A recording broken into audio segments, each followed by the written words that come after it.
bantuin Mbak ngerapiin barang-barang itu. Setelahnya kamu masuk ke kamar. Tapi ini masih sore, Mbak. Sukma belum ngantuk. Udah, jangan banyak membantah. Turuti apa kata Mbak.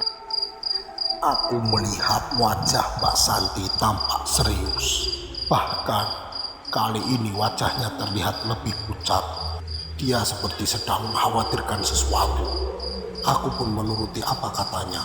Aku segera masuk ke dalam kamar dan mengunci pintu dari dalam. Seperti biasa, aku akan menutup sekujur tubuhku dengan selimut, memaksakan mata ini terpejam. Ingat loh, jangan sampai mematikan lampu. Ucap mbakku setiap aku akan berangkat tidur. Menurut Mbak Santi, setan itu menyukai kegelapan. Agar tidurku nyaman tanpa gangguannya, aku harus tetap membiarkan lampu kamarku tetap menyala. Aku yang semula tertidur seketika terbangun saat mendengar suara burung malam. Biasanya aku tak pernah mendengar suara burung ini. Suara hampir mirip seperti suara orang menyubek kain. Dulu ibu pernah menyebutkan nama burung itu adalah burung tares. Konon cerita dari almarhumah ibuku itu, burung itu hanya akan bersuara untuk memberikan tanda akan ada orang yang melahirkan, atau sebaliknya, tanda akan ada orang yang meninggal.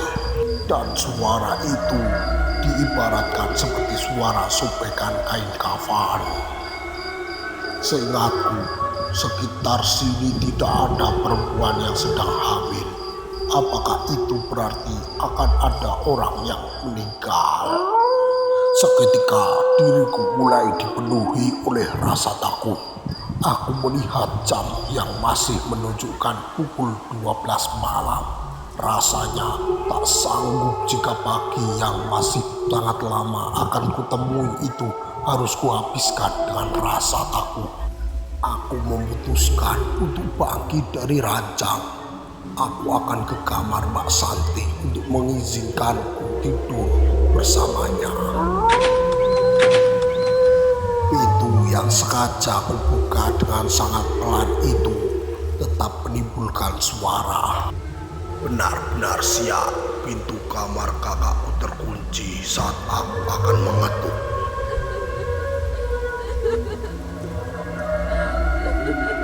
Mataku terbuka lebar. Apa aku sedang salah mendengar? Aku mendengar suara tangisan, tapi siapa? Aku merapatkan daun telingaku pada pintu kamar kakak. Tapi suara itu tidak kudengar dari sana. Suara itu terdengar dari arah dapur. Aku mulai curiga siapa yang saat ini menangis di dapur. Aku ingin menghampirinya, tapi rasa takut membuat langkah ragu untuk mendatanginya. Tapi suara tangisan itu benar-benar kudengar. Bisa jadi ini adalah suara manusia. Bagaimana jika ternyata itu benar-benar suara tangisan orang? Pelan tapi pasti, aku mulai menuju ke arah dapur. Suara itu semakin jelas kudengar, membuat jantung berdetak semakin cepat.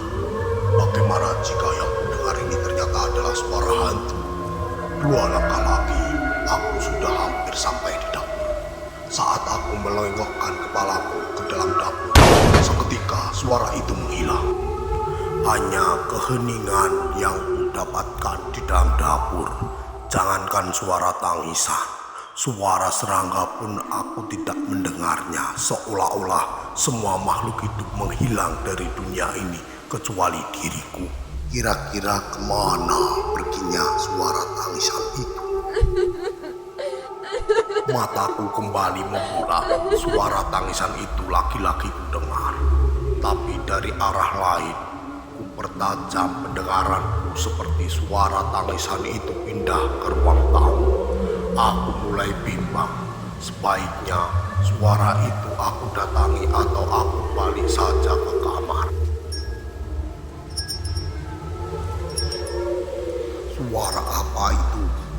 Kenapa aku seperti mendengar suara andong?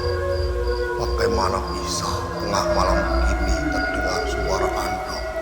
Wong di kampungku juga tidak ada yang memiliki andong.